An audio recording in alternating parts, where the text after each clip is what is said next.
கோவில். நான் என் ஸ்கூலிங் ஈரோட்டில் பண்ணேன். லாஸ்ட் இயர் நீட் ஸ்கோர் வந்து 385. After 1 year of hard work ஒரு வருஷம் ரிப்பீட் பண்ணி நாமக்கல் க்ரீன் பார்க் கோச்சிங் சென்டரில் நான் படித்தேன். இப்போ நான் வந்து ஆல் இந்தியா ரேங்க் 8 செக்யூர் பண்ணியிருக்கேன்.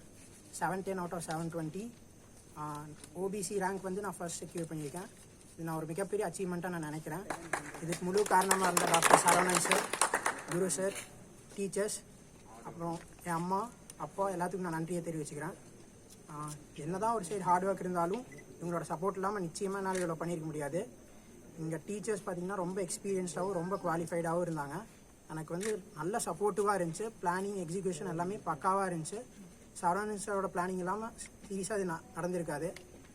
அவ்வளோ சூப்பராக கொண்டு வந்தாங்க ஸ்டூடெண்ட்ஸை, அவ்வளோ மோட்டிவேட்டடாக வச்சுருந்தாங்க. என்னதான் இருந்தாலும் இந்த மைண்ட் செட்டுங்கிற ரொம்ப முக்கியமாக இருந்துச்சு எக்ஸாம் டைமிங் அப்போ. அது நிச்சயமாக க்ரீன் பார்க் இல்லாமல் எனக்கு கிடச்சிருக்காது. அந்த மைண்ட் செட்டை நல்லா உருவாக்கி தந்தாங்க. இதுக்கு நான் மிகப்பெரிய தேங்க்ஸ் சொல்லுவேன். மருத்துவத்துறையில் என்ன மாதிரி பிரிவு எடுத்து சேவையாற்றிருக்கு பொதுமக்களுக்கு? நான் கார்டியாலஜிஸ்ட் ஆகலான் இருக்கேன். ஜிப்மர் நான் இப்போ ஜிப்மர் பாண்டிச்சேரியில் ஜாயின் பண்ணலான் இருக்கேன். நெக்ஸ்ட் நான் பிஜி வந்து கார்டியாலஜிஸ்ட் ஆகலான் இருக்கேன். எப்படி தேர்வுக்கு நீங்கள் தயாரானீங்க? இப்போ சில மாணவர்கள்லாம் வந்து தேர்வை பார்த்து பயந்துட்டு தவறான முடிவுகள்லாம் எடுக்கிறாங்க. ஃபர்ஸ்ட் சொல்லணும்னா அது வந்து இன்ட்ரெஸ்டோட படித்தா, நம்ம என்ஜாய் பண்ணி படித்தா அந்த மாதிரி மைண்ட் செட்டே வராது.